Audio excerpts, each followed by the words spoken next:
Welcome to another edition of 42 straight years in. On my crackhead update, I found out some very pertinent information today on why some of the crackheads hang at a 7-Eleven.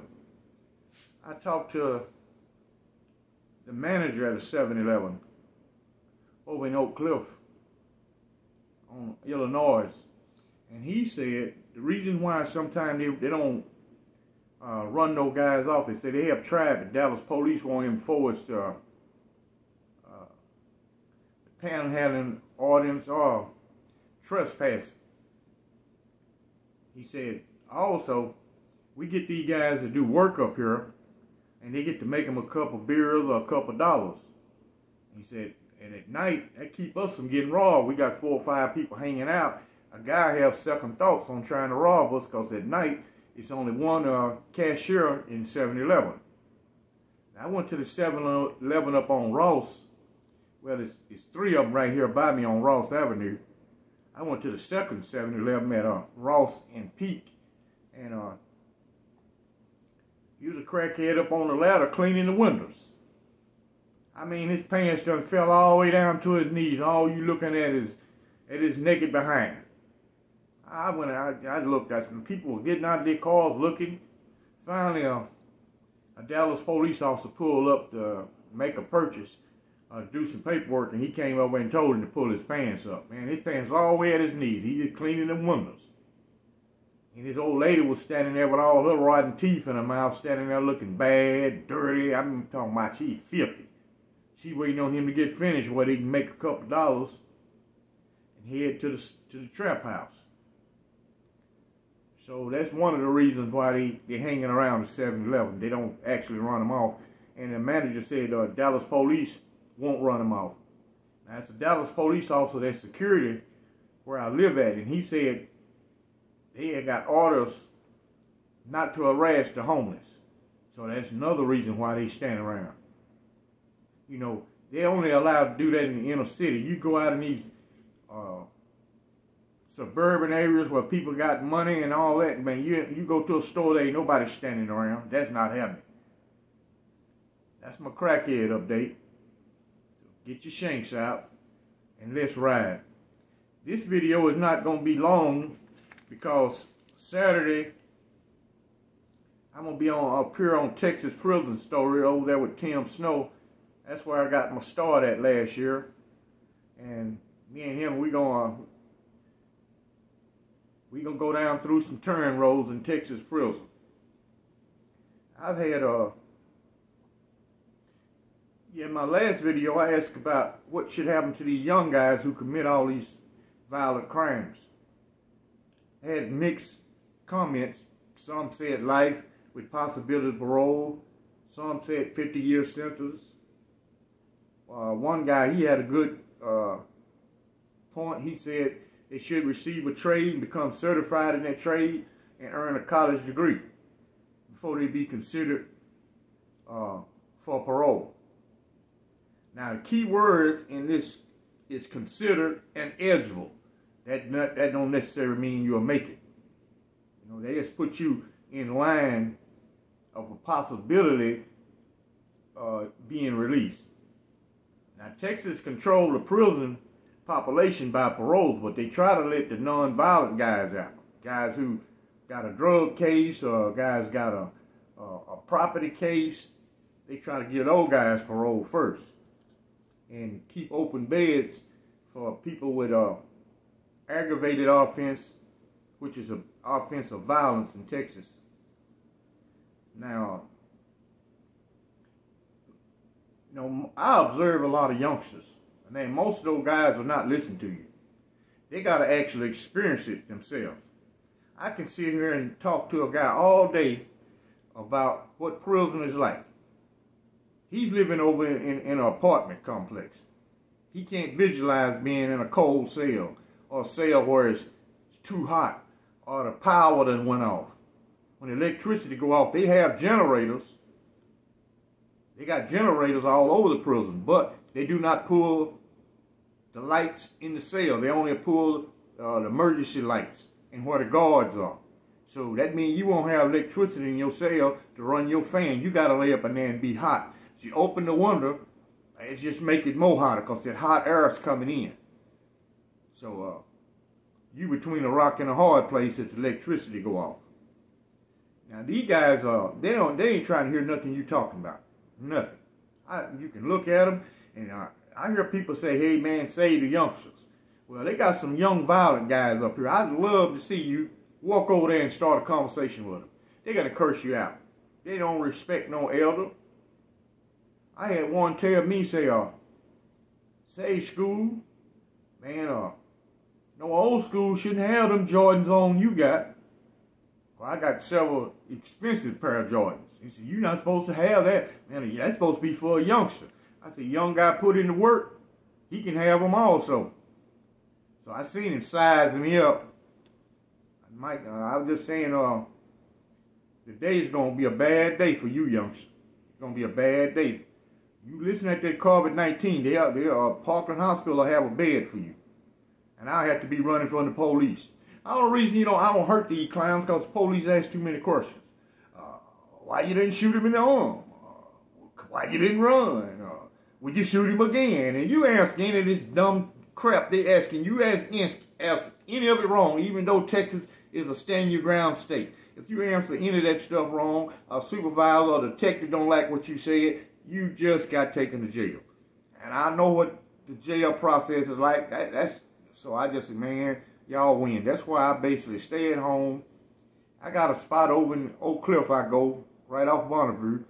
I ain't got, the name don't need to be broadcast on social media. I just refer to it as the spot. I go there and hang out, and we sit around and kick it. Sometimes I stay there 3 or 4 hours. We sit around and talk, and I get up and go my way. But when some young kids came in there one day, well, they 17, 18, I believe that's how old he was. I looked at one of them. He looked like Beyonce.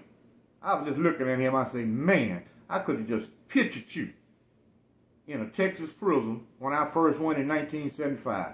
Man, they had a field day with you. I can look at you and tell you can't hang. You could not do that hard slave labor, and you sure can't fight because he had a gun on him then. You got to have a gun. Take the gun away from you, you'll be somebody's wife. You wouldn't even make it. I don't even know him. I was just listening at his conversation and looking at his body language. I say, dude, they'd have ate him alive in Dallas County Jail. He wouldn't even made it through that. But in his mind, he's tough. He's talking about a guy he done pulled his scrap on. I was just listening at him. So I just stopped talking and let him have the flow. These guys were trying to tell him about me. Say, well, you see this guy here, man, he served all them years in prison. He looked at me. I looked at him. I was saying to myself, man, you ain't ready for that life. You just think you tough. Everybody thinks they tough and got a hell of a plan in life. Until they, like Mike Tyson say, your plan go out the window when you get hit in the mouth. Also, when you think you tough, there's another guy way tougher than you are. The things you thinking about doing, he already done did it and will do it again. And will do it to you. You know what?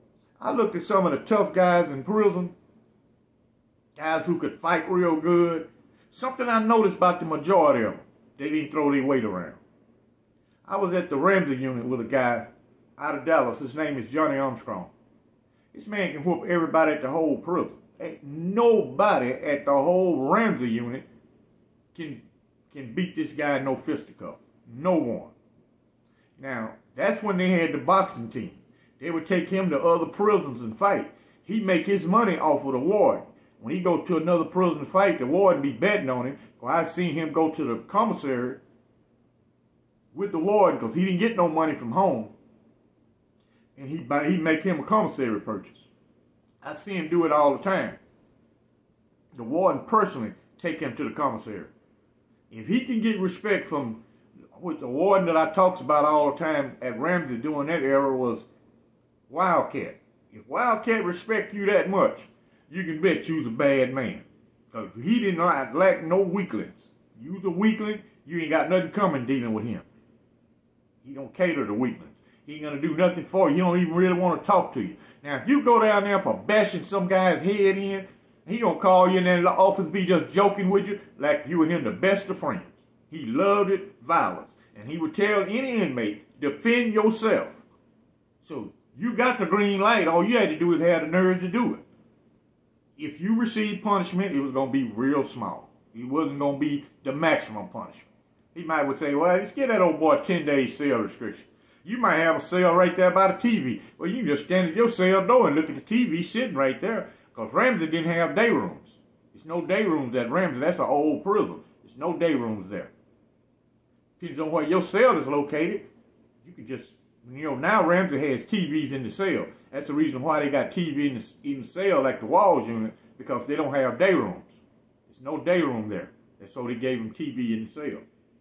Now, and I had one subscriber ask me about how inmates, guards were selected. Well, this is what they would try to do. Recruit the largest guys possible. For some reason, they believe if a guy was 6'8" and 300 pounds, and he gave another inmate an order, that inmate is going to follow that order, because you don't want to get bashed by this dude. And they had a whole lot of them. They were huge guys. Now, they had some small ones. But he was a smaller guy. You can bet he was a tough guy. They tried to recruit the tough guys. Now, this guy I was speaking of, Johnny Armstrong, he never was an inmate guard. He worked in the fields. He was right in the whole squad that I worked in, one hole. He worked in the field. He refused to work for the prison system. All the inmates guards were institutionalized snitches. That's what they were. They didn't sneak and snitch on you. They take you right to the warden in your face and tell them exactly what you did. They didn't hide it. They go do it right in your face. Now, I can understand. Me, I forgave a lot of those guys. Man, some of them illiterate. Man, that work in the fields was so hard out in that hot sun, working like a slave. So they would choose to work with the prison administration to keep from doing that hard slave labor. And another thing, if you was an inmate guard, you was going to make parole. No if, buts, maybe. Those guys were going home, except some of the mass murderers, or some of the mass rapists. They wasn't going home. But the rest of the guys was going home. They was making their first parole out of the prison, gone. So I could understand why they worked for the system, even though it was totally wrong. But I could understand it because, during that era, we didn't know nothing but that system. So we figured this is how Texas prison is, and it's always going to be that way. It had been that way for over 100 years with the same system. It was a self-supporting system. So they didn't need all them guards. That's why we had more privileges under the inmate guard system than we do with the correctional officers. Because a warden wasn't scared to give privileges, because inmate guards is supervising other inmates. And it's not easy to get over on these guys. They think the same way you think. They didn't have, like now you hear guards say, all right, men, y'all be quiet. Stay on side the yellow line. Inmate guards didn't do all that talking with you. When you leave out of your housing area, you stay on the other side of that yellow line, and you do not do no talking. I mean, zero talking.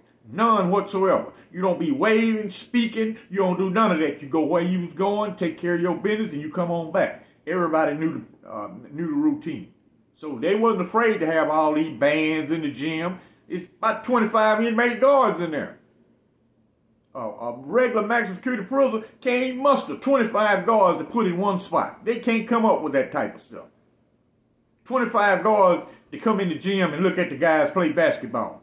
They ain't got that kind of staff. So we had a lot more privileges. Go to movie. All in that movie, standing around. Man, it's 700-800 guys inside that gym watching a movie. It's so quiet. We all got popcorn and soda. You don't hear not one word, no fight, no nothing. Because there's about 25 of them in there standing around. And they ain't going to say break it up. They going to beat you apart. They ain't going to be no, hey, man, y'all stop fighting. They ain't going to even do all that babysitting the way a correctional officer going to do. They was going to beat the crap out of you. So a lot of dumb stuff that you would do, it wasn't worth the consequences. You and the dude, they had a no-fight policy in the church, schoolhouse, and chow hall. They didn't want no fighting in them three places. So if you got up and started fighting at chow hall, You and the guy was fighting. Man, they gonna beat the crap out of both of y'all. That fight ain't even worth it. Why fight there when you can just wait till you get back to your living area, your housing area, and fight? And don't get in no trouble at all. Just go to the inmate guard and say, hey man, I want to take care of my business with this guy. They say, go ahead. That's it. Take care of your business. You don't get in no trouble. If you hurt him, break his jaw, whatever you do to him, it's no trouble. You ain't gonna get no disciplinary behind it. Now you start fighting in the schoolhouse, you is out of there. It's a wrap for you. You going to the prison hospital. Both of y'all going to the prison hospital, and they're going to beat you up and take you to solitary. They not finished with you. When you get to solitary, they're going to beat you up again. They still not finished. When they take you to disciplinary the next day, you're going to get beat up again. So you got quite a few beat downs coming over a petty fight in the child. And you ain't going to be able to fight that long because they're going to swarm you. There's so many of them in there, man, they're going to swarm you. You ain't going to have a chance to trade 5 or 6 blows and you're going to be on that concrete and they stomping you. So, you know, in some ways they were good and a lot of ways they were bad. If prison system, the administration could have figured out a way to control the violence a little better, that system probably would be in place today because it worked it way better than with the correctional officers. It was way better. Now, to me, you had to stay out of their way. They explained the rules to you. When you go against them rules, you was telling them, hey, I don't even care about you, man.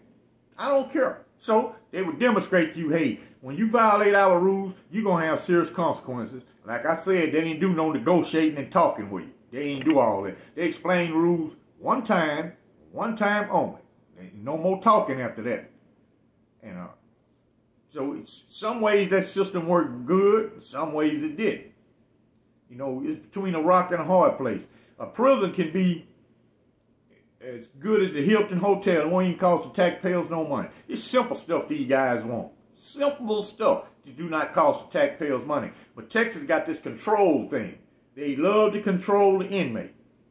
You can't do nothing in Texas. You got to do it when they tell you to do it. You can't just go to rec. They got to tell you when it's rec time. Everything you're told to do. Now, I remember once I was in the college program, I was doing a capstone, and really it's limited on what I got to work with, but I was in the education department, where the college is located at. When you're not having regular academic school, well, those classes are used for college at night. And they had this one guy, I was sitting in this class, functioning as a teacher's aide, and I mean, this is for the illiterate guys. And they didn't have no female teachers. The instructors were all males. That's before they went and got female teachers. Now it was all male teachers. You didn't even see a woman. No women at all. If you didn't get a visit, you did not see a woman at all. So he asked this one guy, he said, we're gonna have a spelling. He said, whoever wins the spelling contest, he's gonna give him 5 peppermint sticks. The big peppermint sticks. That's when peppermint sticks was huge. They wouldn't shrink like this little stuff they got now. Peppermint stick cost 50 cents. They didn't cost but 5 cents then. It was 3 times as big as the one they sell now. And he told this guy, say, stand up. And you had to stand up and spell your word. And man, these guys is illiterate. I'm talking about illiterate. He say, spell bird. That dude got his head, he said, teacher, you gave me a headache. You know that's a hard word. That's a big word. I can't spell that. He said, well, spell cat. I know you can spell cat. That dude said, man, that's why I killed all them people, man. I got confused, man. They were talking about birds and cats. That's why I killed my wife and the grandmother and everybody. That's why I killed them all. That teacher, man, he took out running out of that class. When he got the inmate guards, they came in there and waxed the floor with it. So, by a fight in the schoolhouse, that's going to bring the warden out. So Cat come out there. He want to know what's wrong. So the teacher explained to him what happened. So Cat told the inmate guard, y'all leave him alone. Leave him alone. He know this dude, man, is illiterate. Not functionally illiterate. I'm talking about totally illiterate.